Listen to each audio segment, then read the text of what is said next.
दोस्तों, हमने आपको पहले ही कहा था कि ये जो महाराष्ट्र के महायुति के नेता हैं, ये जो बार-बार दिल्ली जा रहे हैं, जब वहाँ से लौटेंगे तो बहुत कुछ देखने को मिलेगा महाराष्ट्र में। और महाराष्ट्र की सियासत तो वैसे ही गरम रहती है, लेकिन दिल्ली में ये जो बीजेपी के आला नेता, जो देश के प्रधानमंत्री नरेंद्र मोदी, गृह मंत्री अमित शाह, इनसे जो ये महाराष्ट्र के महायुति के नेता मिल रहे हैं, इसके बाद बहुत कुछ देखने को मिलेगा महाराष्ट्र में। और हो भी ऐसे ही रहा है दोस्तों। महाराष्ट्र के सीएम देवेंद्र फडणवीस के कैबिनेट मीटिंग में डिप्टी सीएम एकनाथ शिंदे और उनके करीबी नहीं पहुंचे हैं। अब इससे फिर से एक बार सवाल खड़ा हो गया कि क्या महाराष्ट्र की एनडीए सरकार, महायुति की सरकार कह लीजिए, क्या उसमें सब कुछ ऑल इज वेल है? डिटेल से बताते हैं कि आखिर इन नेताओं के महाराष्ट्र आते ही हुआ क्या है और क्यों एकनाथ शिंदे फिर से इतनी बड़ी मीटिंग से गायब हो गए हैं। नमस्कार दोस्तों, मेरा नाम है मनीष कुमार सिंह और आप देख रहे हैं 4 पीएम महाराष्ट्र। क्या महाराष्ट्र में महायुति के भीतर सब कुछ ऑल इज वेल है?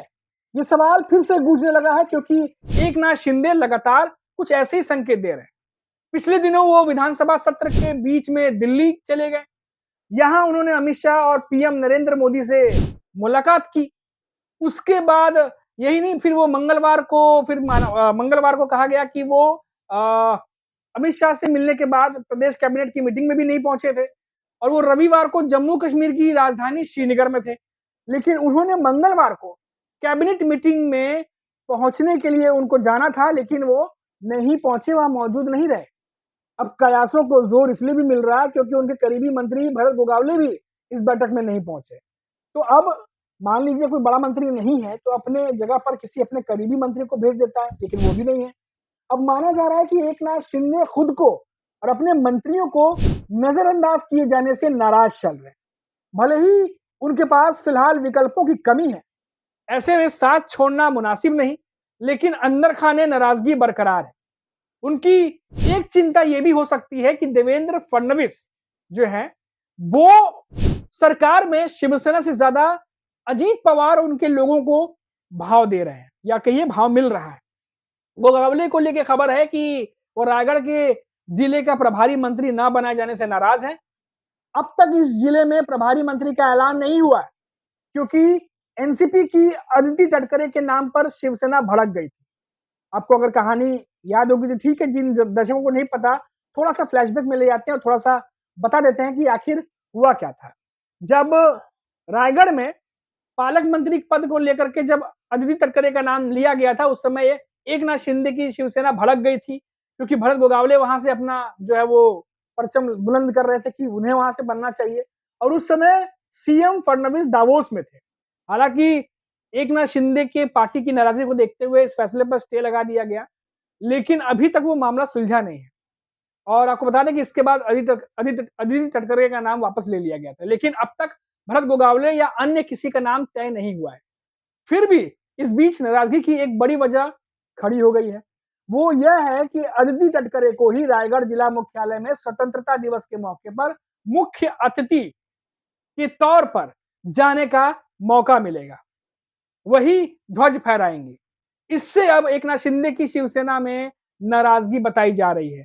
शिवसेना का इस जिले में दावा रहा है कि हमारी स्थिति यहां मजबूत है, ऐसे में हमारे नेता गोगावले को ही जिले का प्रभारी मंत्री घोषित किया जाए। माना जा रहा है कि फिलहाल एकनाथ शिंदे की मीटिंग से दूरी बनाने और गोगावले के भी ना जाने से ये बात अब अहम होती चली जा रही है कि शायद यही वजह हो सकता है। अब देश के 79वें यानी 79वें जो है 79 स्वतंत्रता दिवस पर राज्य में सत्ता संघर्ष देखने को मिल रहा है, लगातार चल रहा है। जैसा कि मैंने आपको बताया कि रायगढ़ जिले में अदिति तटकरे और नासिक में ध्वजारोहण करेंगे। अजित पवार और बीजेपी के नेता जो है एक मंच पर हैं, एक पेज पर हैं इस मौके को लेकर के।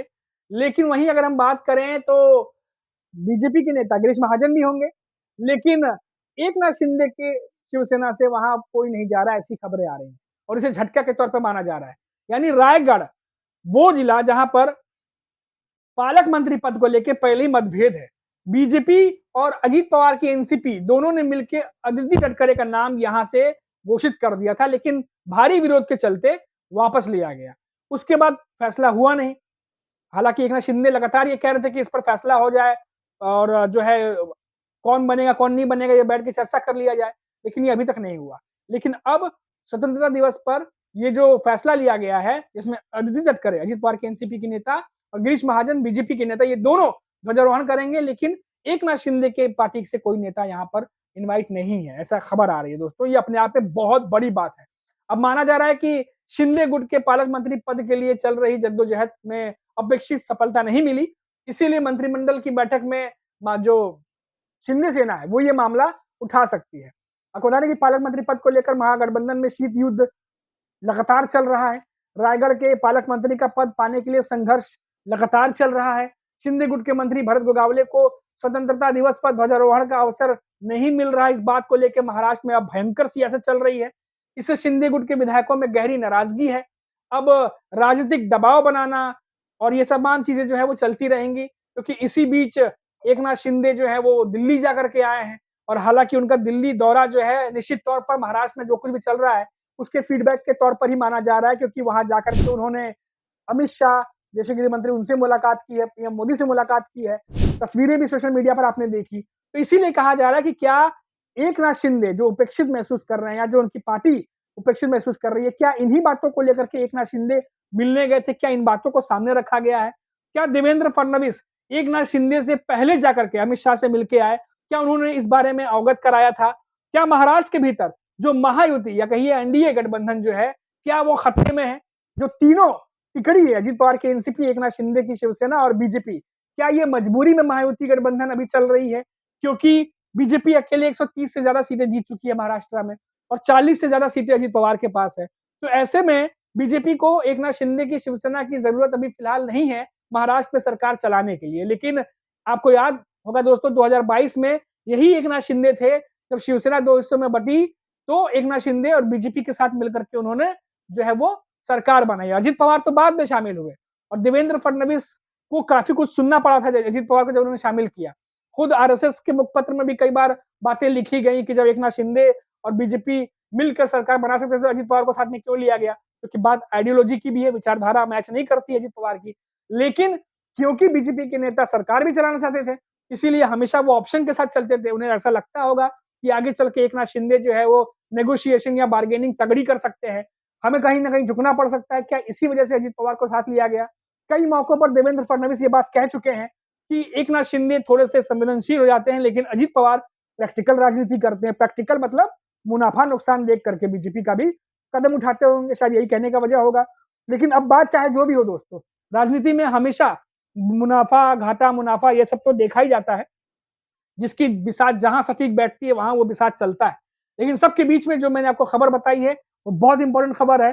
कैबिनेट में एकनाथ शिंदे का ना जाना, उनके मंत्री को वहां इन्विटेशन ना देना ध्वजारोहण पे, वो भी रायगढ़ में जहां से एकनाथ शिंदे की पार्टी अपना दावा ठोक रही थी, लेकिन अजित पवार की एनसीपी के नेता को वहां पर पालक मंत्री के लिए बनाया गया। तो ये अपने आप में बहुत ज्यादा उलझा हुआ है पेच, और ये आने वाले समय में और बढ़ सकता है, क्योंकि महाराष्ट्र में चुनाव भी है।